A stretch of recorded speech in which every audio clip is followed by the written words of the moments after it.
நீங்க பதில் சொல்லுங்க, நான் வரேன், உங்களுக்கும் வரேன். திரு ஆசீர்வாதமாச்சாரி, இங்க பாஜக ஆளும் மாநிலங்கள், எதிர்க்கட்சி ஆளும் மாநிலங்கள் அப்படிங்கிற அந்த பாரபட்சம் தொடர்ந்து இருந்துகிட்டே இருக்கு. அதுல தமிழ்நாட்டுக்கு ரொம்ப கூடுதல் பாரபட்சம் காட்டுறாங்க அப்படிங்கிறது அவர்களுடைய குற்றச்சாட்டு. அதாவது தமிழன் பிரசன்னா சொல்லும்போது ஒரு வார்த்தையை பயன்படுத்தினாரு, எங்களை பிச்சைக்காரர்கள் போல் நடத்துகிறார்கள் அப்படின்னு. ஆக்சுவலி தமிழன் பிரசன்னா உங்களுக்கு எல்லாமே தெரியும். பட் அரசியல் ஏன் நீங்க செய்றீங்க அப்படின்றது தமிழ்நாட்டு மக்களுக்கு நல்ல விழிப்புணர்வு வந்துருச்சு. ஏன்னா இன்னைக்கு 11 லட்சம் கோடி ரூபாய்க்குரிய திட்டங்களை எப்பவுமே மக்களுக்கு விழிப்புணர்வு இருக்கு.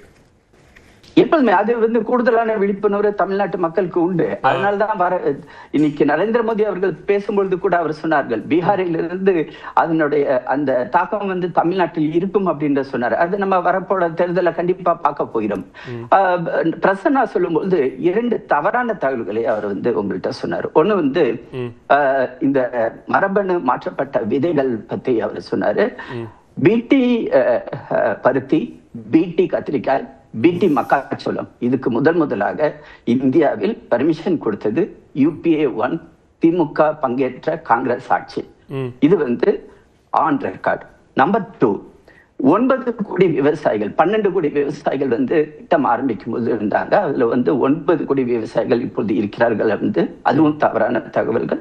டிசம்பர் 2020 இந்த திட்டம் வரும்பொழுதும் அது 9 கோடி சொச்சம் இருந்தாங்க. அதே மக்கள் இப்பொழுதும் பயன்பெற்று வருகிறார்கள். அடுத்தது 3வதாக அவர் பேசும்பொழுது, எங்களுடைய திட்டங்களால் தான் மத்திய அரசு கொடுக்கக்கூடிய திட்டங்களின் காரணமாக இன்னைக்கு தமிழ்நாடு மற்ற எல்லா மாநிலங்களும் வளர்ச்சி நோக்கி பயணப்பட்டுக் கொண்டிருக்கின்றன.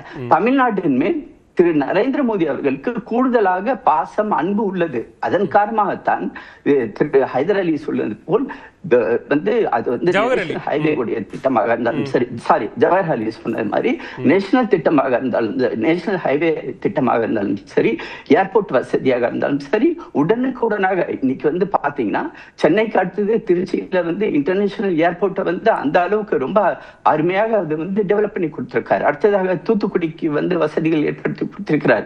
3-4 மாசத்துக்கு ஒவ்வொரு தடவையும் அவர் ஏதாவது திட்டங்களை தமிழ்நாட்டுக்கு கொடுத்து கொண்டே வருகிறார். அதே மாதிரி ரயில்வே திட்டங்களை எடுத்துக்கொண்டால் கிட்டத்தட்ட 1 லட்சம் கோடி ரூபாய் கூடுதலாக திட்டங்களை கொடுத்திருக்கிறோம் தமிழ்நாட்டுக்கு மட்டும். அதிலும் குறிப்பாக இந்த பட்ஜெட்ல எவ்வளவு கொடுத்திருக்கீங்க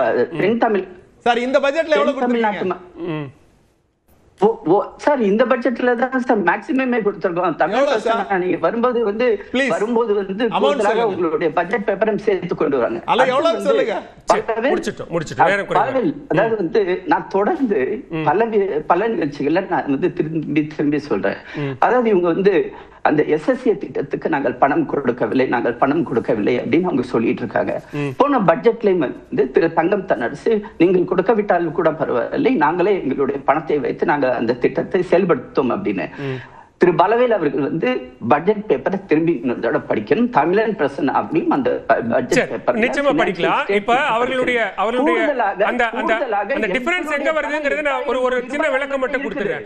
நீங்க மத்திய அரசு கொண்டு வரக்கூடிய திட்டங்கள்ல கொள்கை ரீதியாக இருக்கக்கூடிய முரண்பாடுகளை இங்க மாநில அரசு எதிர்க்குது. அப்படி எதிர்க்கும் போது அந்த திட்டங்களை ஏற்றுக்கொள்ள மாநில அரசு தயாராக இல்லைன்னா நிதி கொடுக்க முடியலன்னு மத்திய அரசு சொல்லுதேங்கிறது தான் அவர் சுட்டி காட்டினார். நீங்க சொல்ற மாதிரி பட்ஜெட்ல இருக்கக்கூடிய அலோகேஷன்ஸ் பத்தி தாராளமா பேசலாம். அது தனியா ஒரு விவாதத்துல கூட பேசலாம். இப்ப அவர் எழுப்பின கேள்விகளுக்கான பதில் மட்டும் சொல்லுங்க. அதாவது பலவேல் ஒரு கொள்கை முடிவு என்பது ஜம்மு காஷ்மீரில் ஆரம்பித்து கன்னியாகுமரி வரை, அருணாச்சல பிரதேசத்தை ஆரம்பித்து குஜராத் வரை, அது இந்தியாவுக்கு முழுமையான ஒரு கொள்கை முடிவு. அதுல ஒருத்தவங்களுக்கு ஃபேவரபிளாவும் இன்னொருத்தவங்களுக்கு நெகட்டிவாவும் வரக்கூடிய மத்திய அரசு எப்போதுமே கிடையாது. இவர்கள் 10 வருடம் ஆட்சியில் இருந்தார்கள். அதற்கு முன்பு குஜராத், மாப்பி, இந்த மூணுக்கும் செகண்ட் கிரேட் சிட்டிஸ்க்கு 20 லட்சம் இல்லாத மக்கள் தொகைக்கு அப்ரூவல் கொடுத்திருக்கீங்களா இல்லையா? கொஞ்ச நேரம் பொறுங்க பிரச்சனை. அதாவது எங்களை பொறுத்தவரை எந்த ஒரு மாநிலத்தையும் நாங்கள் வஞ்சிப்பதில்லை. இவங்க யார் கூட சண்டை போடணும், ஃபைனான்ஸ் கமிஷன் போய் சண்டை போடாத விட்டுட்டு எங்கள்கிட்ட சண்டை போடுறாங்க. Finance commission, there is no finance commission in your government. அதை இம்ப்ளிமெண்ட் பண்றது மத்திய finance commission உங்க கவர்மெண்ட்ல இல்ல, கலச்சிட்டீங்க. நிதி ஆயோக் சொல்றாங்க தொடர்ந்து அதுதான் பண்ணிக்கொண்டல. நான் ஒரு கேள்வி கேட்கிறேன். இதே கோயம்புத்தூரை பத்தி திரு எடப்பாடி பழனிசாமி அவர்கள் 2021 தன்னுடைய இடைக்கால பட்ஜெட்ல 6000 கோடி ரூபாய் ஒதுக்கி இருந்தார் இதே கோயம்புத்தூருக்காக. ஆக இவங்களுக்கு டிபிஆர் உருவாக்குறதுக்கு கிட்டத்தட்ட 3 வருடம் ஆகிவிட்டது. அதனுடைய ஃபாலோ அப்க்கு அடுத்த 1 வருஷம் 2024 தான் கடிதம் எழுதுறாங்க. தங்கள் செய்த குற்றத்தை மறைப்பதற்காக இன்னைக்கு எங்க மேல அவங்க குற்றச்சாட்டை வைக்கிறார்கள். மக்கள் பார்த்து கொண்டிருக்கிறார்கள். இதில் அரசியல் செய்வது திமுக மற்றும் திமுகவுடைய தோழமை கட்சிகள் தான், நாங்கள் கிடையாது. எங்களை பொறுத்தவரை தமிழ்நாட்டு மக்கள் சுபிட்சமாக இருக்க வேண்டியும் திரு நரேந்திர மோடி அவர்களுடைய அனைத்து திட்டங்களும் தமிழ்நாட்டு மக்களுக்கு தொடர்ந்து சென்று கொண்டிருக்கின்றது, இனியும் சேரும். சரி, ஓகே, பேசுவோம். நான் ஒரு கருத்து மட்டும் வாங்கிட்டு புகாரி உங்ககிட்ட